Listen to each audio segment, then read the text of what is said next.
Adventist World Radio, The Voice of Hope. Radio feon'ny fanantenana na ny AWR.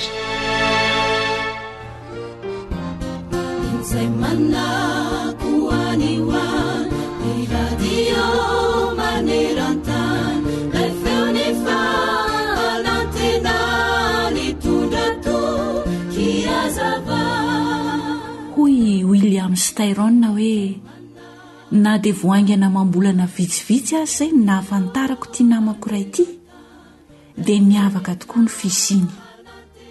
Nandritra ny fotoana nahakivo tanteraka mantsy, hoy William Styron, dia nahazo fanampiana lehibe tokoa avy tamin'ity namako vaovao ity, satria isan'andro san'andro izy dia miantso ahy ary manontany hoe manahoana ianao izay? Sarobidy tamiko tokoa izany fiheverany azany, hoy Styron. Tena manotrina sy mampahery ahy mihitsy izany, ary ny fandraisako izany dia nilaza tamiko hoe andeha tsara ny zavatra rehetra fa aza matahotra, hiatsara ny toe-javatra, ary tsy maintsy mihatsara hatrany ny olona tsirairay avy indray andro any. Dia nieritreritra hoy Styron fa izany fampaherezana sy fanotronana azy izany dia mahery lavitra noho ny fanafody avy tamin'ny dokotera. Nahakasika ny fony William Styron tokoa mantsy ireo teny tsotra avy tamin'ity namany vaovao ity, ary nampahery azy indrindra indrindra. Eny tokoa ry mpiaino ajaina, mety tsy ho ampozintsika mihitsy fa tsy voatery ho teny lava be milaza fahafahana akory vao ahavita mampahery olona anankiray isika, fa ny teny tsotra sy fohy maneho fitiavana, maneho fiheverana sy fanotronana azy, ary ny fampaherezana kely omena ireny olona mandalo fahakiviany ireny dia efa mety ampahery azy ka hanapahany hevitra tsy hamoy fo. Jesosy dia namela fampianarana ho antsika, ohatra velona ho antsika izy raha tonga tetỳ an-tany. Izao mantsy no iriny ihany koa mba ho fiainantsika, arak'izay voalaza ao amin'ny Luka 4:12 manao hoe ary izy rehetra nankalaza azy sady talanjona noho ny teny fahasoavana nalaoko ny vavany ka hoy izy tsy zanaky Josefa va ity? Dia mba ho toy izany ihany koa ane isika tsirairay avy. Amen. Ny Baiboly hanisan'andro no fonaina raisoao ampofaza malaina fatomotrany andro izao.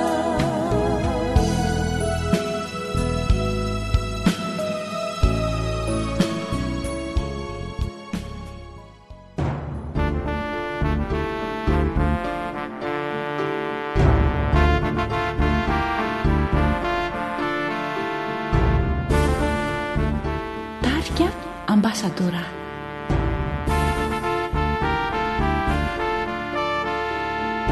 Misy teny mitondra fifaliana, misy koa teny mampahory samy teny nefa tsy mitovy ery. Ny endry misainy izay lazaina ny andala tsy mady fiteny tsy manaja manaraby manaratsy fidio izay teny ambaharasaino sy evero tsara fany vavaratsy de adidy ny teny sosakafo mamelombelon'aina. AWR. Téléphone 033 37 106 13 034 06 797 62. Vavaratsy mandratrany ao anaty mankarary ny fo mampitomany maningotraina manimba fiavanana teny mami no aokao ambara teny soa maharavoravo no lazaina fa tsy teny mankarary aina tony loarano mami sady mampahery mampy tony ny fotsy hitraotra ny teny milaza manambara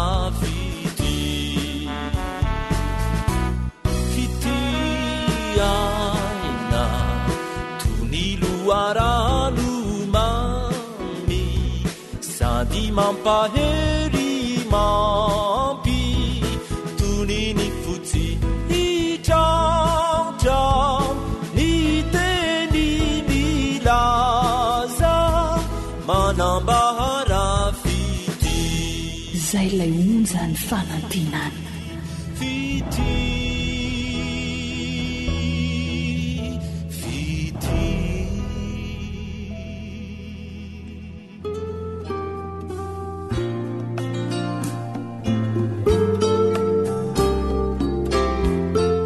fahaiza miaina mampirindra ny fiarahamonina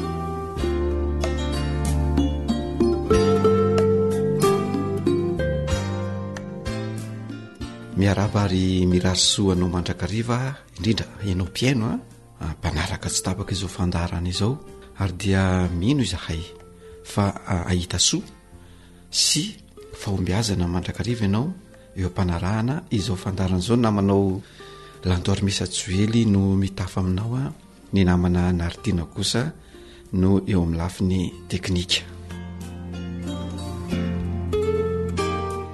ny oresantsika amin'ity aniotia dia ny zanaka mandao na mandositra ny tokantrano izay misy azy amin'izao fotoan'izao ankehitriny dia tsy vitsy fa miamitombo ny zanaka mandao ny tokantrano ndray aman-dreniny mandositra ny tokantrano ndray aman-dreniny ny fandosiran'ny zanaka ny tokantrano ndray aman-dreniny dia misy antony inona no antony mahatonga ny zanaka na ny zaza tanora zatovo mandositra ny tokantranony ray aman-dreniny misy antony vitsivitsy no mety mahatonga izay ao aloha ny fitaomany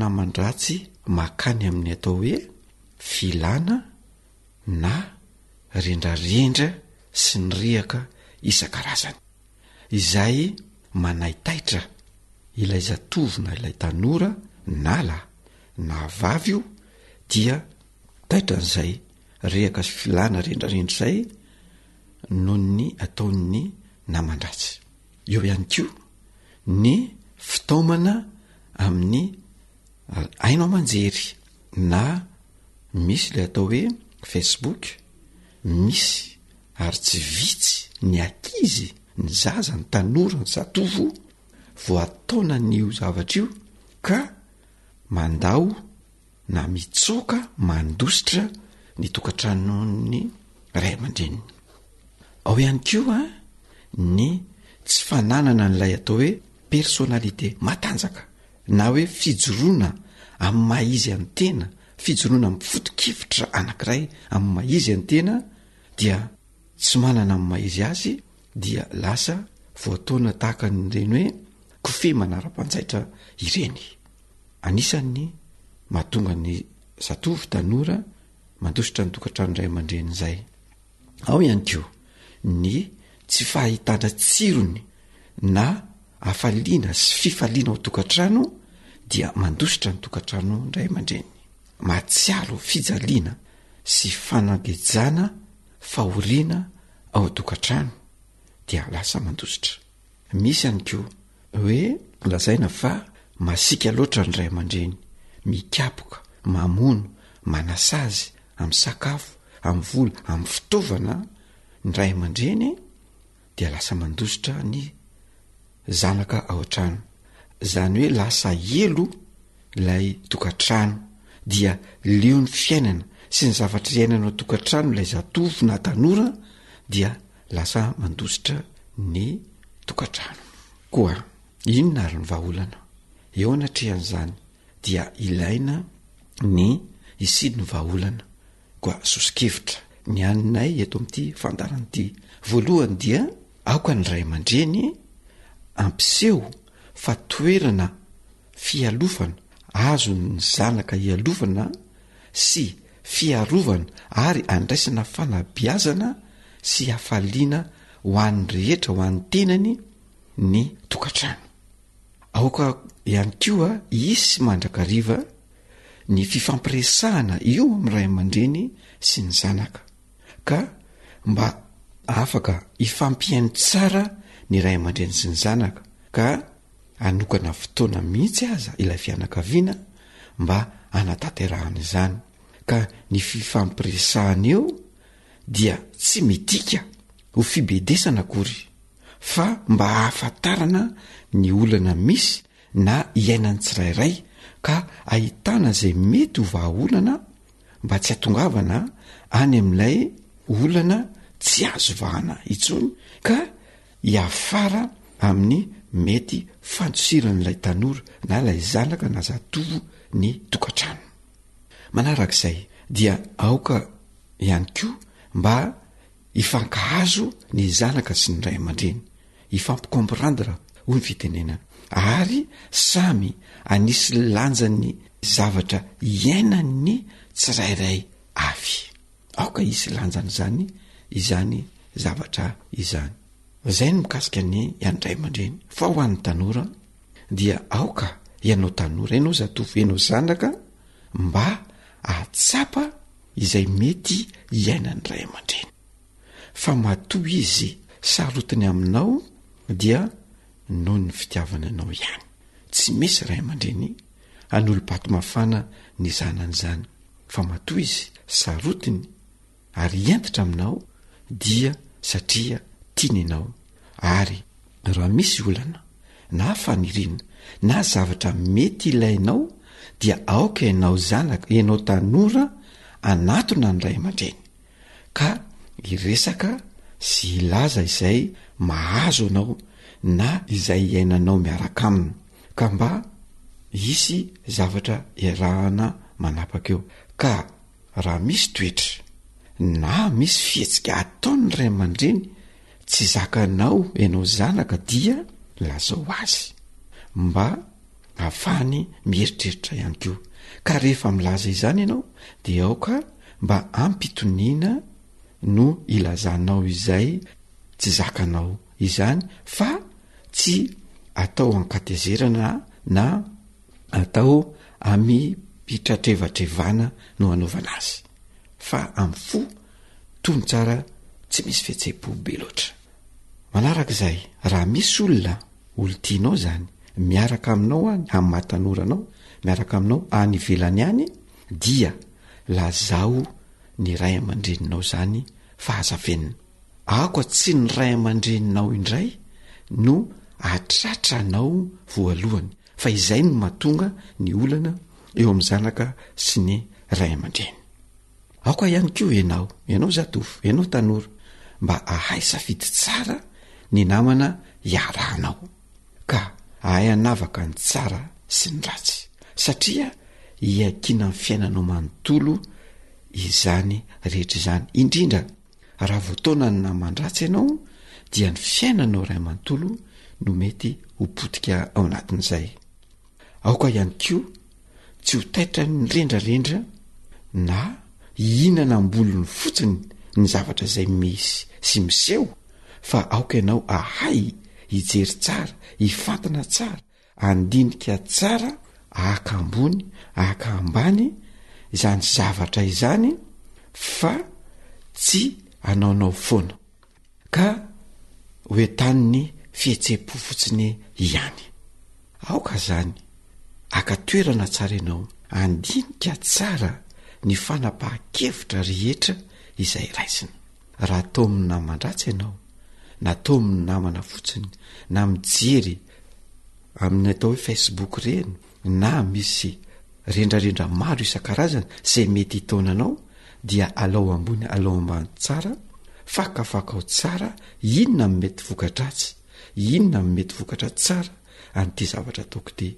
Ary aoka tsy ny fandosirana ny tokantrano ray aman-dreny no vahaolana izay hitanao, fa tsara dia ny isiny ny fifampiresahana mandrakariva eo amin'ny nao zanaka sy ny ray aman-dreny. Indrindra raha manana olana ianao zanaka dia ampitoniana no iresahanao amin'ny ray aman-dreninao.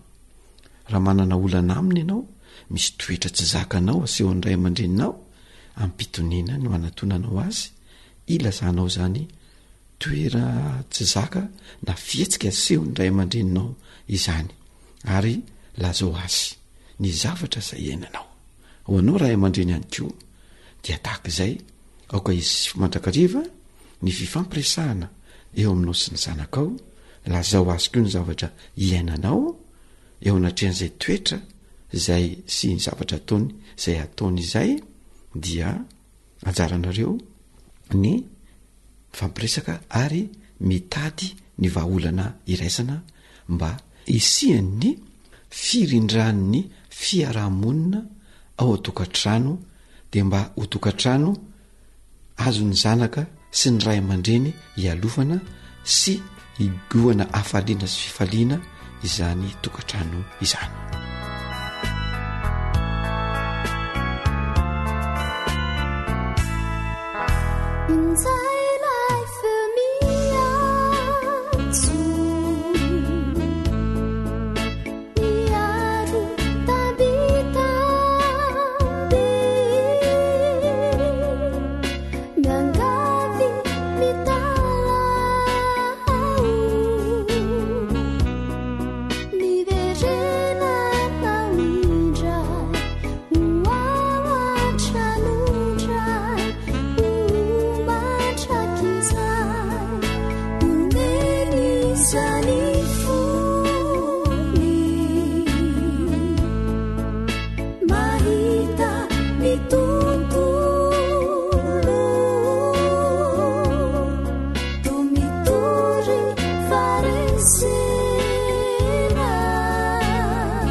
Zay lay monjany fanantenana.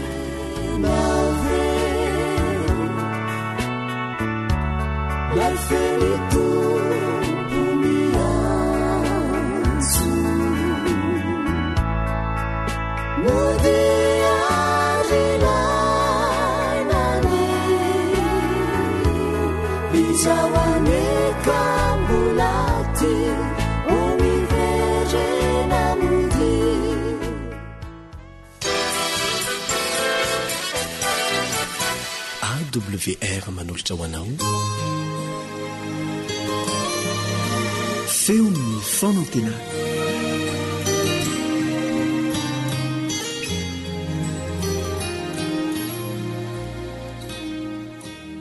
Amin'ny fifaliana hatrany no alorana ny araba ho anao izay miaino izao fandarana izao. Mampahery tokoa ny mahalala fa liana ianao ny andre izay teny tiany Jesosy holazaina aminao. Androany ko dia mirary ianao ahazo fampaherezana sy fahafampo ary fitahiana eo mpiainona izany teniny tompo izany. Ny namanao Stefan Razafiany no manoloana ny mikro ary mampita aminao ny teny izay nomeny ho amin'ny anio. Fa amin'ny mahatenin'Andriamanitra azy dia manasanao hanondrika ny lohanao dia hiara hivavaka isika mba ho feno ny fifandraisantsika aminy na dia mandritra izao fotoana foy izao ihany aza. Hivavaka isika.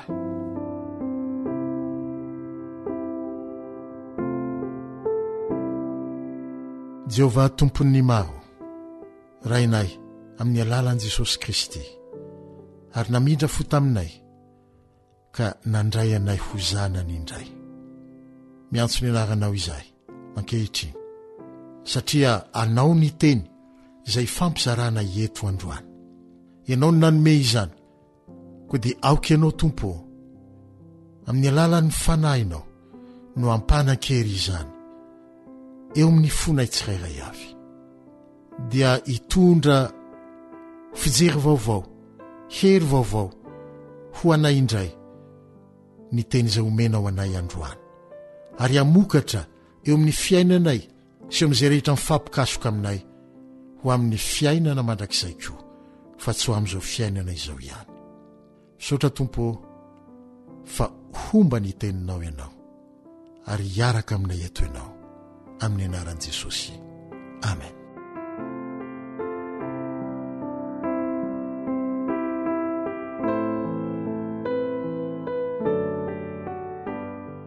Tamin'ny fotoana namalinao ny antso ny fanahy masina ka nandraisanao fanapahan-kevitra fa hiaraka amin'i Jesosy ianao manomboka izao, dia nanaiky koa ianao tamin'ny fotoana io, fa na inona mitranga noho ny fahasoavany dia tsy hivadika amin'io fanapahan-kevitrao io ianao, ary tsy ho amin'izao fiainana izao ihany no nandraisanao fanapahan-kevitra hiarahana aminy ka hifarana hatreo amin'ny fahafatesana izany, fa koa ho amin'ny mandrakizay mihitsy.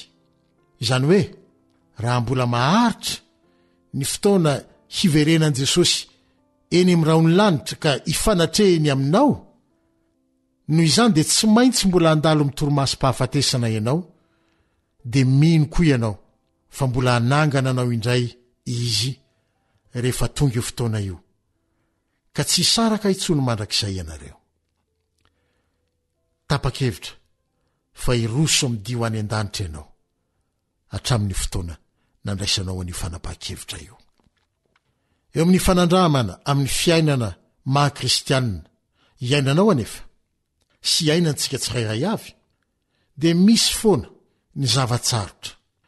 Jesosy raha teo tsy nampanantena fa tsy hisy mihitsy izany. Misy ny fasairanana, mety tsy ahitana vahaolana, to tsy ahitana vahaolana mihitsy, ka mampiravoravo tanana indraindray mba izana toetra ny finoanao.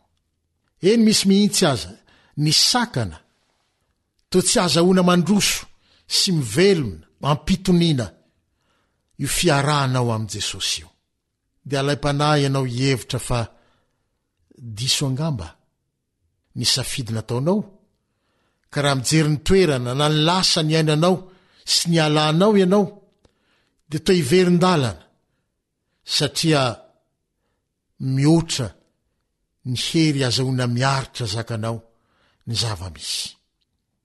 Antsoinao Andriamanitra, to tsy maheno ny kikikanao, ato tsy misy azo hisarangotana intsony, dia mifamaofao ao andohanao ao ny hevitra isan-karazany rehetrao, ka na tsy miverin-dalana azy ianao dia mivalaketraka miravoravo tanana, fa to tsy manana hery intsony hanohizana ny dia. Ny ainan'ny zanak'Israely ny fanandramana toy izany, raha niala tany Egipta izy ireo ka tonga teo anoloan'ny ranomasina mena. Ny miaramila Egiptianina manenjika azy efa miamana akaiky, ny ranomasina mena eo anoloana tsy azo anoarana fa mipetraka ho sakana, tsy azahoana mandroso. Dia nanomboka nanometsiny an'Andriamanitra sy Mosesy ireo zanak'Israely ireo, ary nieritreritra ny tany ny alana izy, dia nanenina hoe tahaka izay tsy niala tany izay. Tonga amin'ny fitenenana manao hoe hiemotra izy ireo maty ray be, handroso izy ireo maty reny be. raha fijery maha-olombelona dia tsy misy na inona azo atao. Tonga nefa nibaiko n'Andriamanitra nampitainy tamin'ny alalany Mosesy manao hoe lazao amin'ny zanak'Israely mba handroso ao amin'ny Exodosy 4:15 tapany 2 ihany. Raha ny lojika maha-olombelona dia mazava loatra fa adalàna tsotro izao ny anatanteraka izany baiko izany, satria dia midika ho famonoan-tena faobe tsotro izao.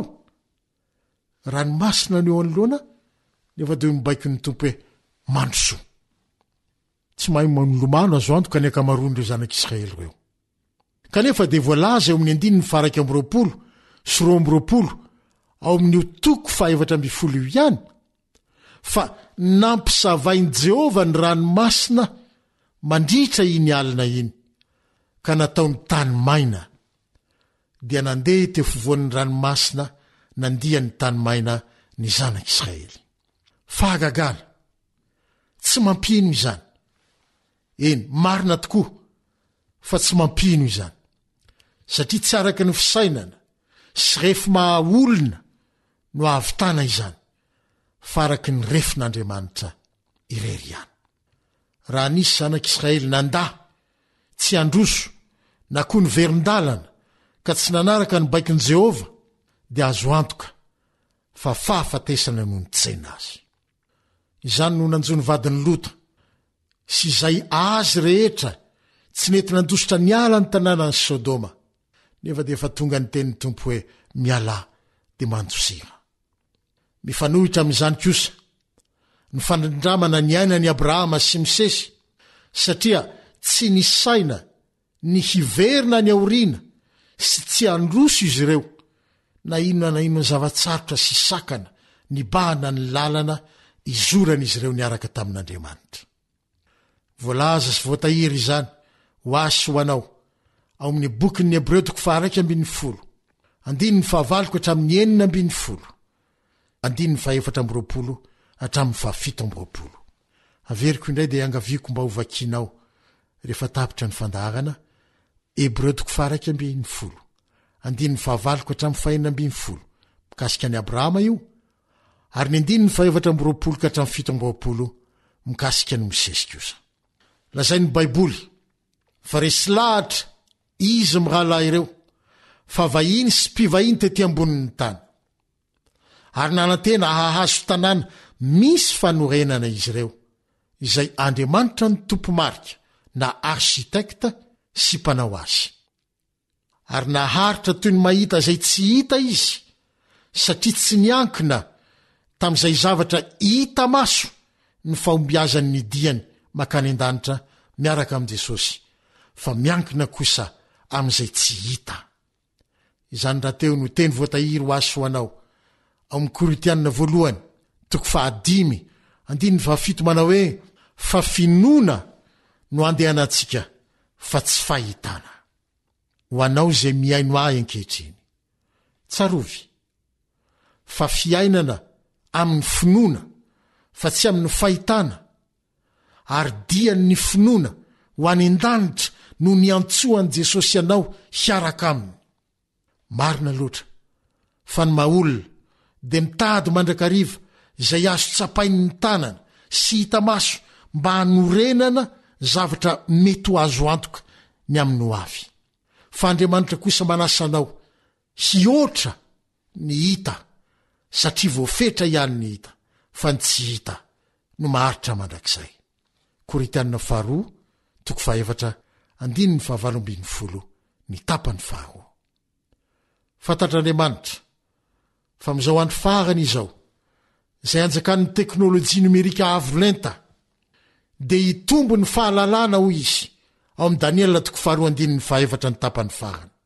Ary sarotra ho an'ny olona ny hino fa mbola mahay mampisava ny ranomasina eo amin'ny fiainako sy ny fiainanao mandritry ny alina Jesosy. Misy raha teo izay mpitarika fivavahana sasany izay manomboka mifahatra amin'ny hita fa tsy mijery ny tsy hita, ka dia hoy Jesosy eo amin'ny Lioka 5:7 manao hoe raha avy ny zanak'olona moa hahita finoana ety ambonin'ny tany va izy. ireto misy toko sy andininy 3 ho famaranana ny dinika ifanaovantsika androany. Voalohany, janona toko 20, andininy 17, ny tapany farany, manao hoe aza ho isany izay tsy mino fa minoa. Ny faharoa, mika toko 2, andininy 10, mika toko 2, andininy 10, manao hoe mitsangana ka miala fa tsy eto ny fitsahana, satria misy fahalotona mahatonga fandringanana eto, eny fandringanana mafy. Ary ny farany, Hebreo toko 12, andininy 17, ny tapany voalohany ihany, dia izao azadinoana fa Andriamanitra efa namboatra izay tsara lavitra ho antsika. Noho izany aza miherika na mijanona mihitsy eo amin'ny fanarahanao an Jesosy Kristy. Mahireza ary ho mandra-piona indray.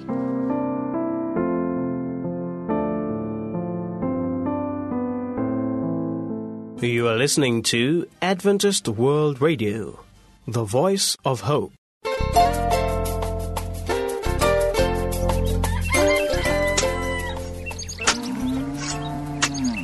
Asa sy tontolo hiainana voakolo, antoky ny fahavelomana re.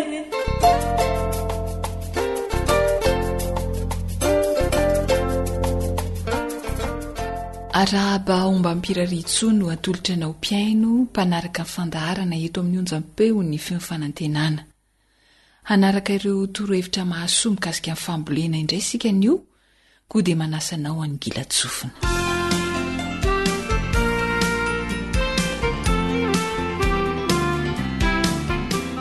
Antoky ny fahombiazan'ny volo tokoa ny fahafantaran'ny mpamboly ny fotoam-pambolena. Manampy betsaka anao atsara ny vokatra andrandraina ny fanarahanao ireny torohevitra omen'ny teknisianina ireny. Efa nampahafantarina teto amin'ny fandaharana ny fotoana tsara mafazana ireo volo legioma, nisy vitsivitsy izy ireo. Teo ihany koa ny fahafantarana ny tokotokony habean'ny lavaka sy ny isan'ny masomboly atao isan-davaka ary ny elanelan'ny isapotitra. Mbola toy izay ihany ny rahantsika amin'ity anio ity, resadresaka ny fanaovana tamin-drareo amin'ny departemanta amin'ny fampandrosoana ao amin'ny fiangonana adventista amin'ny tandrina ny andro 7 faritra Ranomasimbe Indianina, irahana amin'ny teknisianina mpanofana miandro sody Joasy be mananjara teo amin'ny micro namana Rila.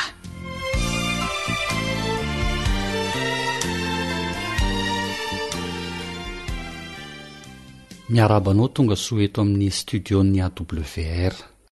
Faly mariabantsika piaino dia faly miaraba ihany koa ny namana Rila izay mandray amin'izao fotoana izao.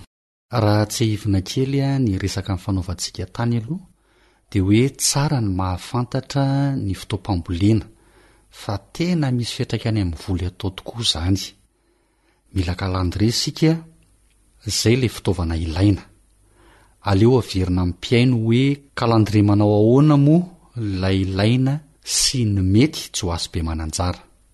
Ireny le ahitantsika sarina volana feno, sy ahitantsika sarina volana mitapaka toy ny hoe tsinambolana, fenomanana sy ny sisa, dia ireny kalandre ireny ihany izany tena ilaitsika amin'ny fijerena nyity fotoam-pambolena volo legioma ity. Ya, ankoatr'izay fotoam-pambolena izay dia inona sy inona avy no ampahafantaranao ny mpiaino mba ahafahany miomana, satria hitanisa fomba fambolena legioma vitsivitsy hafa indray sika amin'ity anio ity. Ya, dia ho tanisahintsika manaraka eto izany ny makasikasika izay fotoam-pambolena sy ny zavatra tokony ataontsika izay. Ny resaka zezika efa fantatsika ny fatrana, fa makasika ny fotoam-pambolena, ny famafazana, ny faharetan'ny fambolena azy sy ny hoe abean'ny lavaka raha misy lavaka tokony atao, eo ihany koa ny elanela-potitra izay tokony hanaovantsika azy, dia ny vokatra mety ho azo izany dia omena antsika ao anatin'ity fandaharana ity avokoa.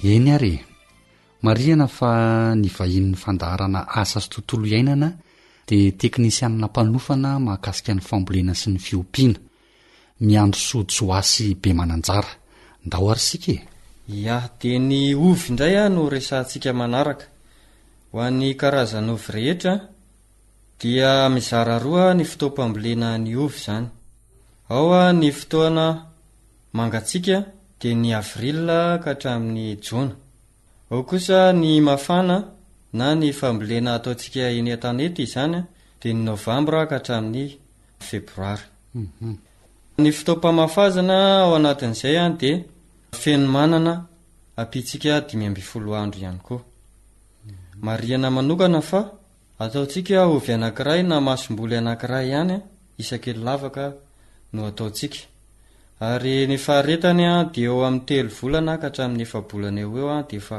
mioty vokatra isika eo amin'ny habeny lavaka dia tokony eo amin'ny 5 centimetatra eo zany ny savaivony ary tsara marihana manokana ny zezika ampiasaintsika ho an'ny fambolena ovy a tsara kokoa raha mampiasa zezikomby apitsika apombo zany a apombo lahy izy io na raha tsy misy ny apombo a dia afaka ataontsika mololo mifangaro amin'ireny zezika ireny zany hoe zezikomby miampy apombo na mololo fa tsy hoe zezika fotsiny na mololo fotsiny na ia zay indrindra zezikomby apitsika apombo afangaro amin'ilay zezika arak'izay fatra tokony ataontsika amin'ilay lavaka tsirairay na raha tsy manana an'ilay apombo sika zany a dia mololo a no ampiasaintsika mifangaro amin'ilay zezikomby manahoana ny elanelapototra ny elanelapototra ho an'ny ovy manokana dia ataontsika milahatra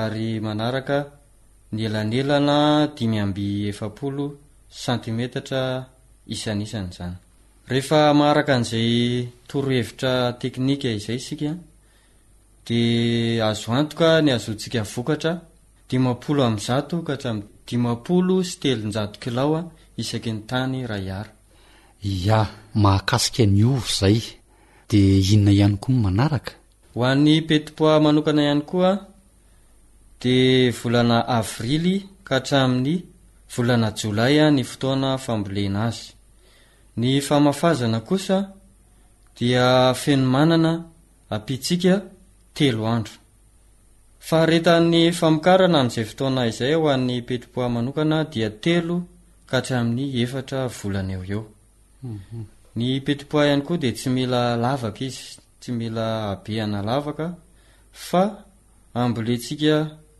amin'ny fomba tsotra manara-tsipika ka ny elanelany dia eo amin'ny 5 centimetatra ny vokatra mety ho azontsika ho an'ny petipoa dia 2 ka hatramin'ny 5 kilao isaky ny 10 metatra toradroa petipoa indray izay inona indray no fantarina manaraka joasy be mananjara dia hojerentsika manaraka ny mahakasika ny concombre ho anao izay mamboly concombre dia fantaro fa ny volana ho ka hatramin'ny desambra no fotoana fambolena azy ny fotoam-pamafazana mety indrindra dia ny fenomanana ampiana 3 andro ihany koa ho an'ny faharetany kosa dia manomboka eo amin'ny 2 volana sy tapany isika dia fa mioty vokatra tsikelikely ho an'ny concombre ho an'ny habeny lavaka dia tokotokony eo amin'ny 30 centimetatra ny savaivon'ny lavaka ary tsara raha ataontsika 2 na 3 isapototra ny concombre zany ny elanelapototra ho an'ny concombre dia ataontsika manaraka diampanorina izy ho an'ny elanelany etya ambony dia tokony eo amin'ny 2 metatra na 100 centimetatra ho an'ny elanelany eto amin'ny ambany kosa dia 20 centimetatra zany hoe manao diampanorina isika le mahitsy azy 100 centimetatra ho an'ilay ray eto ambaniny kosa 20 centimetatra dia toy izay hatrany hatrany manahoana ny vokatra mety ho azo ao amin'ity voly concombre ity ho an'ny voly concombre dia mahazo hatrany amin'ny 50 kilao isaky ny ray ara isika rehefa manaraka ireo fepetra izay tokony hoarahana ireo.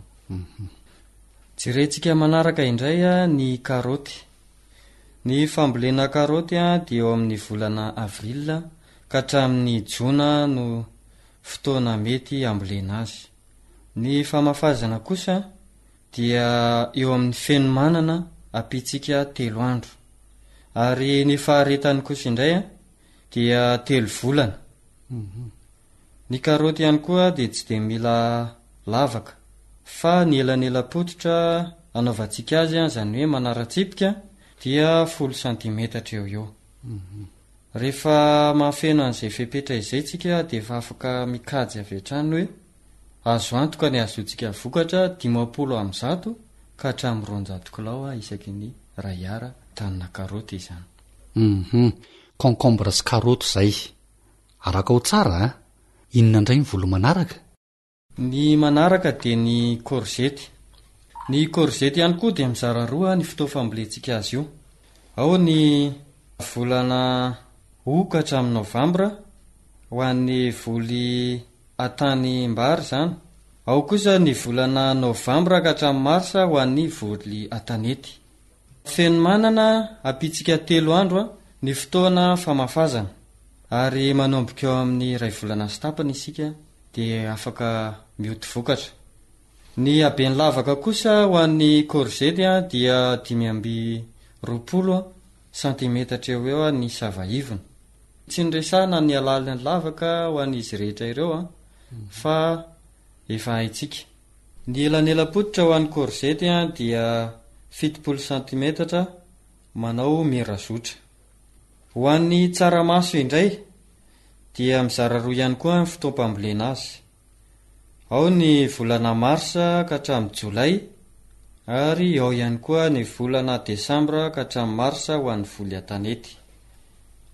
Ny fotoam-pamafazana dia eo amin'ny tsinam-bolana ampitsika 3 andro. Rehefa vita izay famafazana izay, afaka 3 volana isika dia afaka hiody vokatra avy hatrany ho an'ny tsaramaso.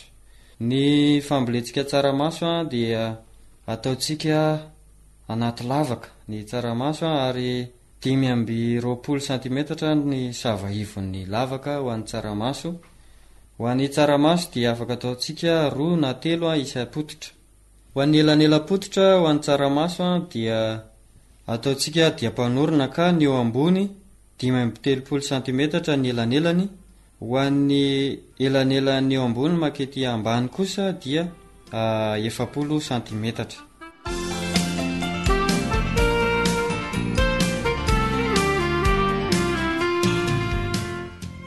Efa amaraparana ny resadresaka tsika Joasy be mananjara. Inona ihany koa ny voly azo atolotra? Ny torohevitra omenantsika afara no an'ny legioma amin'ity androany ity dia ny voatabia.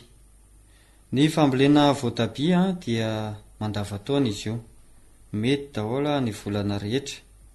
Ary izy ihany koa dia tsy mifidy fotoana, tsy mila mijery volana isika, fa ny lavaka anaovantsika azy kosa dia tokony eo amin'ny 30 cm ny savaivona, ary ataontsika 1 na 2 na 3 isan-davaka.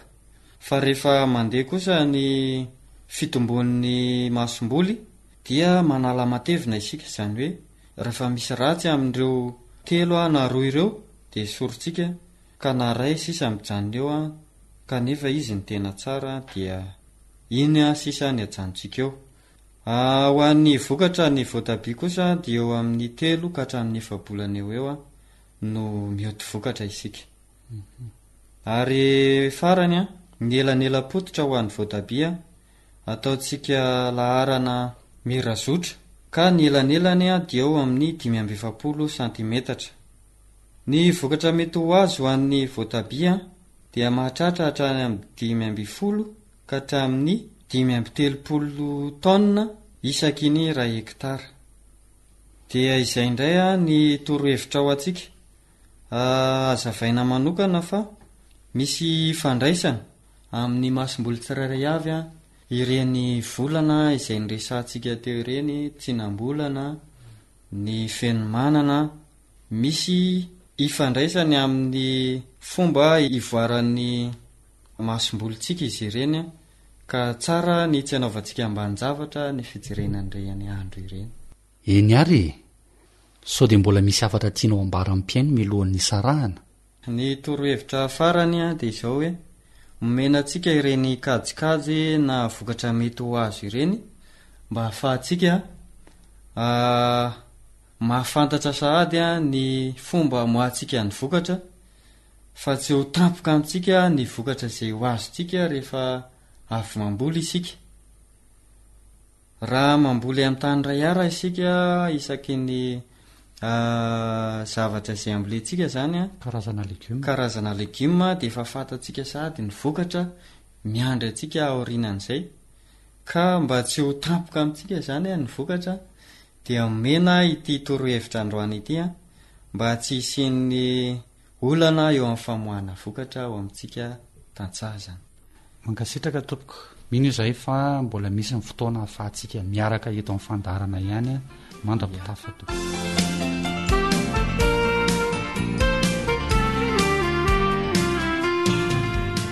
Afaka misafidy izay legioma tianao volena zany ianao miaraka amin'ny fotoam-pambolena izay tokony atao atsara ny vokatra manomboka izao dia samy mahavanina ny asa atao ary. Isaorana indrindra ny fiaraha-miasa amin'ny zareo amin'ny departemanta amin'ny fampandrosoana satria manampy antsika malagasy amin'ny fanatsarana ny fambolena izany. Andriamanitra ny hita azy ireo mandrakariva. Isaorana ihany koa ianao mpiaino na haritra ny aino. Zoanitra Sirila no farimbona na totosan'ny fandaharana asa sy tontolo iainana mametraka amin'ny veloma finaritra ho amin'ny manaraka indray.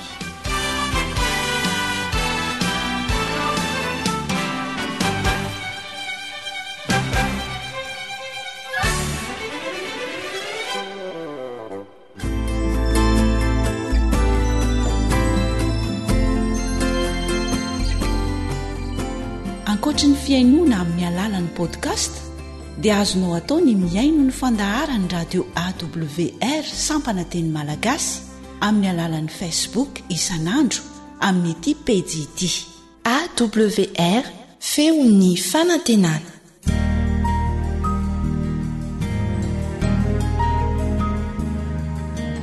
Faneteninao no fahamarinana.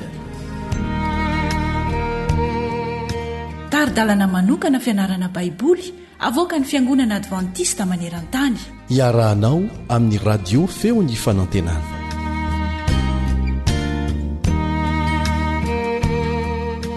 Dia mbola mitoy indray ny fandraisantsika lesona avy amin'ny tenin'Andriamanitra mikasika ny famoronana, indrindra fa ny famoronana antsika olombelona. Miaraka aminao hatrany ny mpiara-mianatra aminao Elian Andriamitanso.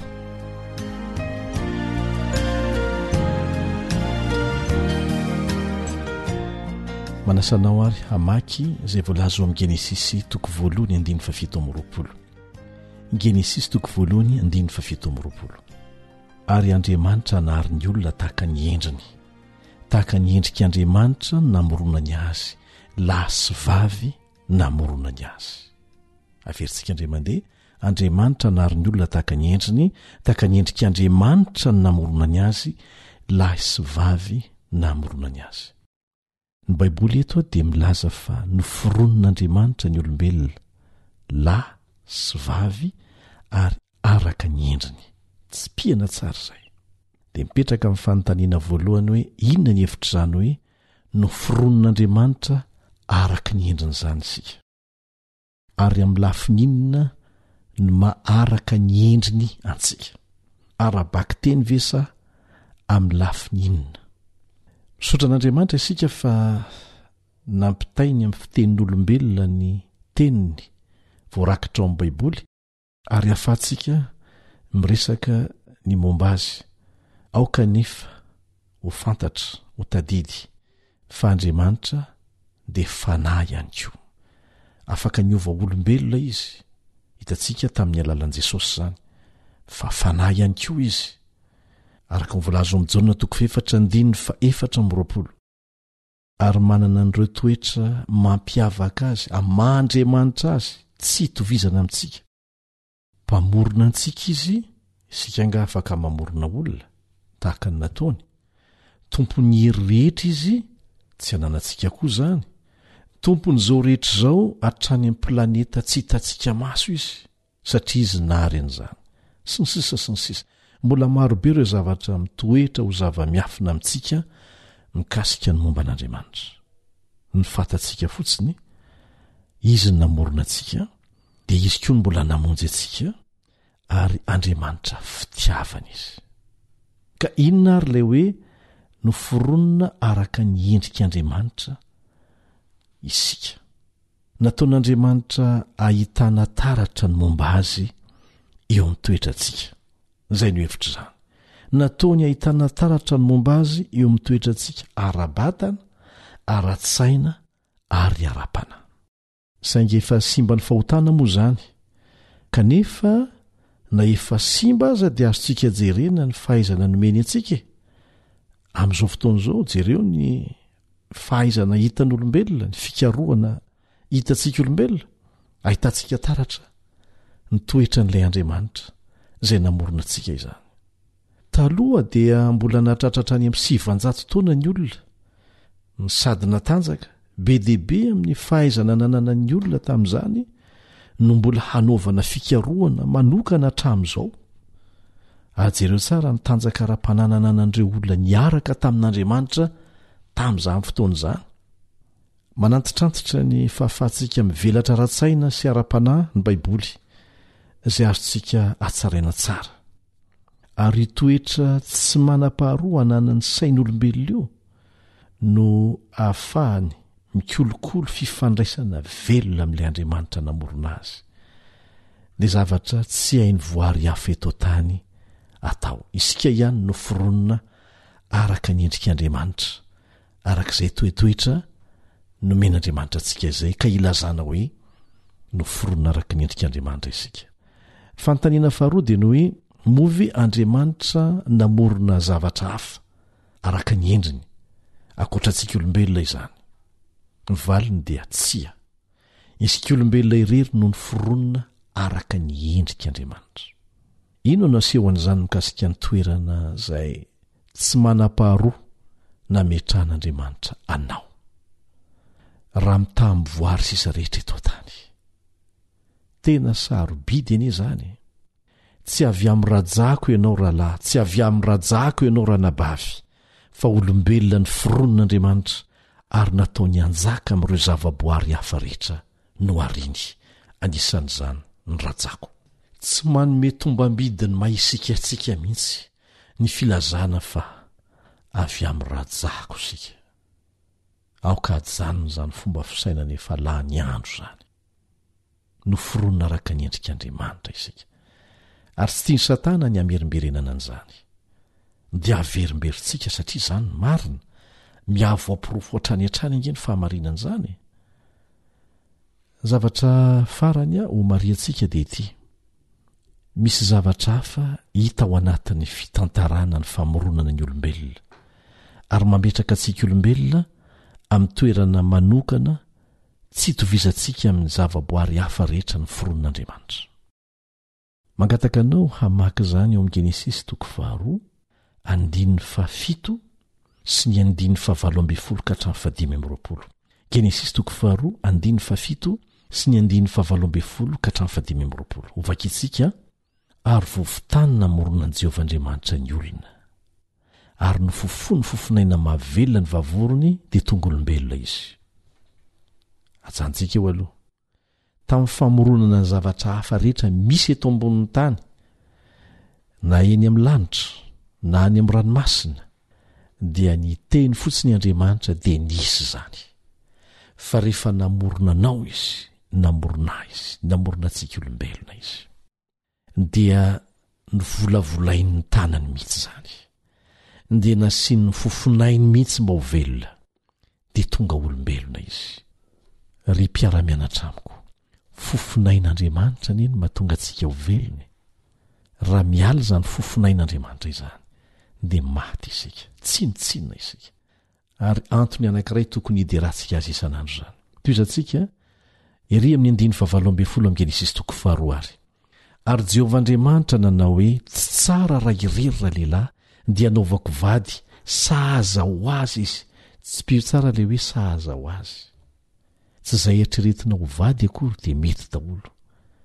Misy ny tsy sahazanao. 7 Ary tany namoronan'i Jehovah Andriamanitra ny bibidia rehetra sy ny voromanidina rehetra, dia nentiny tany amin'ndra lehilahy reny ahitany izay anonany azy avy. Ary izay rehetra nanonandra lehilahy ny zava-mananaina rehetra, dia izany no anarany.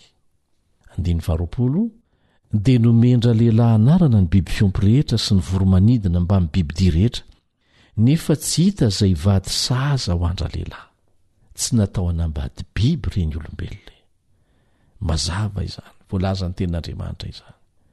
20 Ary Jehovah Andriamanitra nasondritory andra lehilahy, ka dia natory izy, dia naka ny taola tehezany anankiray izy ka nanakombona nofo solony. Ary ny taola tehezana izay nalain'i Jehovah Andriamanitra tamindra lehilahy dia nataony vehivavy ka nentiny tany amindra lehilahy.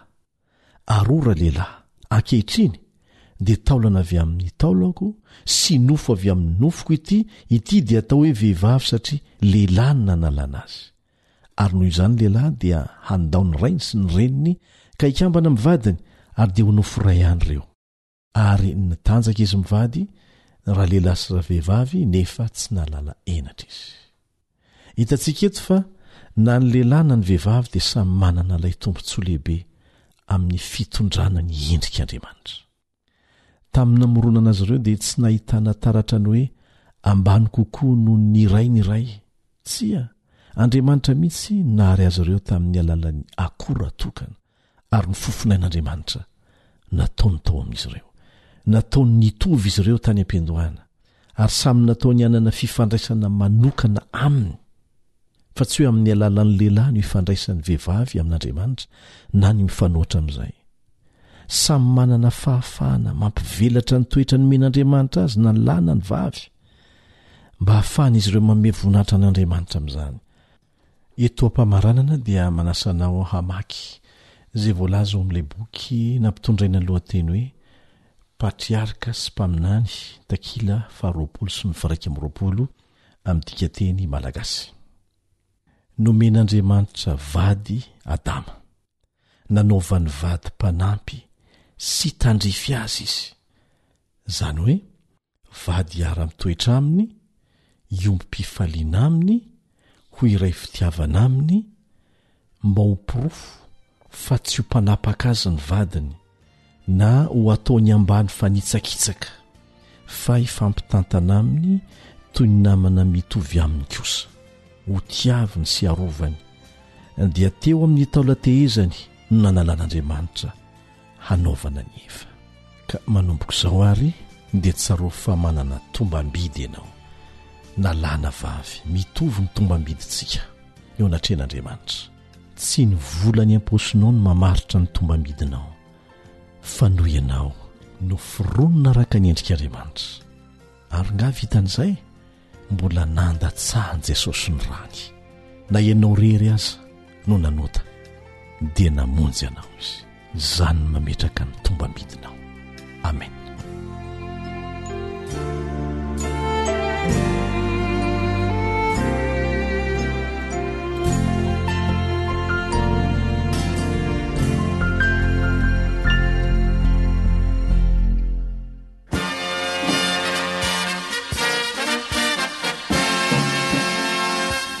Adventist World Radio, The Voice of Hope. Radio feon'ny fanantenana. Ny farana treto, ny fanarahanao ny fandaharan'ny radio feo fanantenana na ny AWR amin'ny teny malagasy. Azonao ataony mamerina miaino sy maka maimaim-pona ny fandaharana vokarinay amin'ny teny pirenena mihoatriny 100 amin'ny fotoana rehetra. Raisoaryn'ny adresy ahafahanao manao izany: www.awr.org na www.feofanantenana.org.